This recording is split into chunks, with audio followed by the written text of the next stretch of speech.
मी धीरज खंडारे आपण सर्वांचं स्वागत करतो अग्निपंख क्लासेसमध्ये। आज आपण शिकणार आहे काळ आणि काम। लास्ट लेक्चरमध्ये आपण काळ आणि काम शिकलेलो होतो, खूप सारे क्वेश्चन केले होते। आज आपण त्याचा पुढचा पार्ट शिकणार आहे।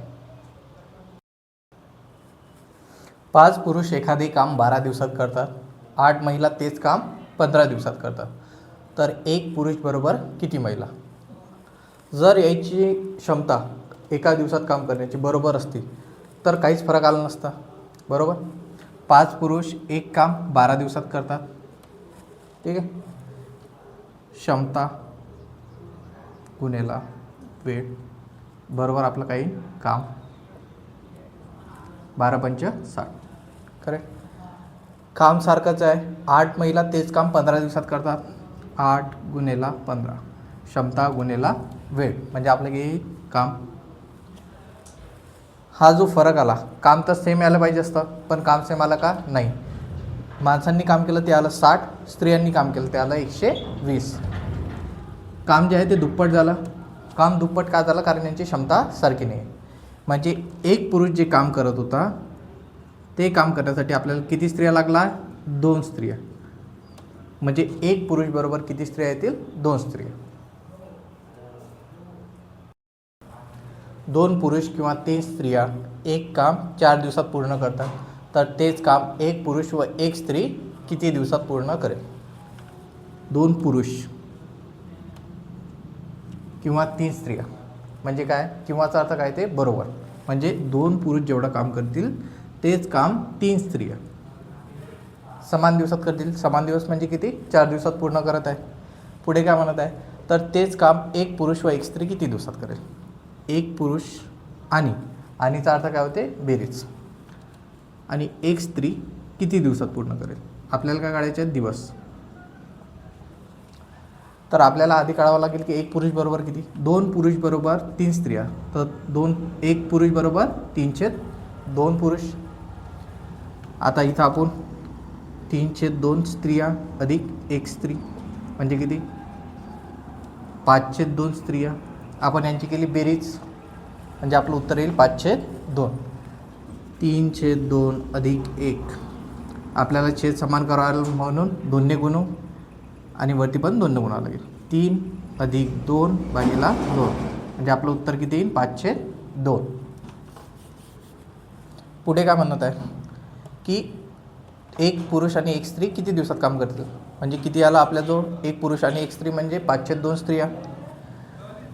3 स्त्रिया ते काम 4 दिवसात पूर्ण करत होते, आता तेच काम 5/2 स्त्रिया किती दिवसात करतील? हा इथं डिवाईडमध्ये आहे, इकडे जाऊन गुणाकारात येईल। 3 गुणेला 4 गुणेला 2 आणि हा इकडे अंशमध्ये आहे म्हणून इकडे काही डिनॉमिनेटरमध्ये। 3 गुणेला 4 12, 12 दुनी 24 भागिले 5, 5 चोक 20, बाकी येईल 4, छेद आपला येईल 5। म्हणजे एक पुरुष आणि एक स्त्रीला काम करण्यास 4.4/5 दिवस लागतील।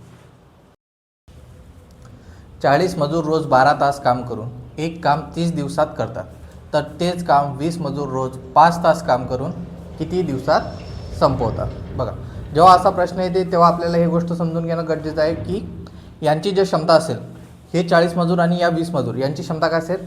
सारखी असेल। आणि यामध्ये रिलेशन काय? M1 D1 H1 upon W1 बरोबर M2 D2 H2 upon W2। M म्हणजे वर्कर्स म्हणजे किती लोक काम करत आहे, D1 म्हणजे किती दिवस काम करत आहे, आणि H म्हणजे किती तास काम करत आहे। W म्हणजे काम,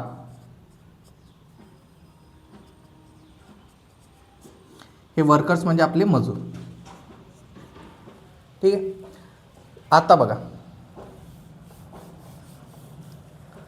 40 मजूर आहेत म्हणजे M1 आपला येईल 40, 30 दिवस काम करत आहे म्हणून आपला D1 येईल 30, आणि H1 आपला किती आहे? किती तास काम करत आहेत दिवसाचे? 12 तास म्हणजे आपला H1 येईल 12।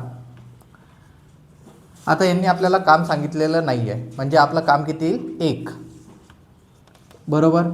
M2 आपला आहे 20 मजूर म्हणजे 20 D2 आपल्याला काढायचं आहे, किती दिवसात काम संपवतील. तर आपल्याला D2 काढावा लागेल. आणि S2 आपल्याला दिलेला आहे, किती रोज 5 तास काम करतात, म्हणजे किती तास 5. सेकंड लाईनमध्ये पण आपल्याला काम दिलेलं नाही आहे, म्हणजे दोघं पण सेम काम करतील, म्हणजे हा पण किती काम करेल 1. इथं पण सर्व मल्टिप्लिकेशनमध्ये आहे, इथं पण सर्व मल्टिप्लिकेशनमध्ये आहे आणि दोन्ही न्यूमरेटर आणि डिनॉमिनेटरच्या फॉर्ममध्ये आहे, म्हणजे अंश आणि छेदाच्या फॉर्ममध्ये आहेत. इकडे पण अंश आणि छेद आहे. जेव्हा अंश आणि छेद दोन्हीकडे आहे आणि सगळीकडे गुणाकाराचे चिन्ह लागलेले आहेत आणि मधात बरोबरचं चिन्ह असते, तेव्हा आपण अंशाले अंशाला भागू शकतो. 20 × 1 = 20, 20 × 2 = 40, 5 × 1 = 5, 5 × 6 = 30. इथं आपल्याजवळ फक्त आता D2 राहिला, म्हणजे किती दिवसात काम करतील. आणि इकडे काय राहिलं आपल्याजवळ 2 × 6 × 12, 2 × 6 उत्तर येईल 12, 12 × 12 म्हणजेच 12चा वर्ग किती येईल 144. आपल्याला विचारलेलं होतं की 20 मजूर 5 तास काम करून किती दिवसात काम संपवतील. तर ते 20 मजूर जर रोज 5 तास काम करतील तर 144 दिवसात काम संपवतील. 24 मजूर रोज 12 तास काम करून एक काम 21 दिवसात पूर्ण करतात, तर त्या कामाच्या 3 पट काम 15 मजूर रोज 9 तास काम करून किती दिवसात संपवतील. याआधी आपण शिकलो रिलेशन काय, M1 D1 H1 upon W1 बरोबर M2 D2 H2 upon W2. यामध्ये आधी जे मजूर होते आणि नंतर जे मजूर आले त्यांची क्षमता काय असते, समान असते. M1 म्हणजे आधीचे मजूर किती आहेत 24, D1 म्हणजे किती दिवस काम केलं त्यांनी 21 दिवस, आणि H1 म्हणजे किती तास काम केलं 12 तास. आपल्याला क्वेश्चनमध्ये दिलेलं आहे तर त्या कामाच्या 3 पट, म्हणजे आधीचं काम आपल्याला किती घ्यावं लागेल 1 आणि नंतरचं काम किती येईल आपलं 3 पट म्हणजेच 3. 15 मजूर काम करत आहेत म्हणजे आपलं M2 किती येईल 15. किती दिवस काम करत आहेत आपल्याला काढायचं आहे, म्हणजे आपल्याला D2 माहीत नाही, म्हणजे आपण D2च्या जागी फक्त D2 लिहू. आणि H2 किती तास काम करत आहे दिवसातील 9 तास, तर 9. आता आपण डिव्हिजन करू, 3 × 3 = 3 × 3 = 9. अंशाने आपण अंशाला भाग देऊ शकतो, याआधी आपण शिकलेलं आहे. 3 × 3 = 3 × 8 = 24, 3 × 5 = 15, 3 × 7 = 21. ठीक आहे. 8 × 7 म्हणजे किती येईल 56 × 12. हा इकडा अंशमध्ये आहे, इकडे येऊन काय होईल छेद बरोबर D2. आधी गुणाकार करा किंवा भागाकार करा, उत्तर आपलं सारखंच आहे. 12 × 72, 2 हातच्याले 7, 12 × 5 = 60, 60 आणि 5 = 65. आता आपण भागाकार करू. 5 × 1 = 5, 5 × 3 = 15, भाग जात नाही म्हणून भाग देऊ शून्याचा, बाकी किती उरली 2, म्हणजे आपला तो अंश बनेल, म्हणजे आपलं उत्तर किती 130.2/5 दिवस. आज आपण शिकलो काळ आणि काम. नेक्स्ट टॉपिक कोणता शिकायचा तुम्ही कमेंट करून सांगा. भेटूया पुढच्या व्हिडिओत. Thanks for watching this video. Please do like, share and subscribe.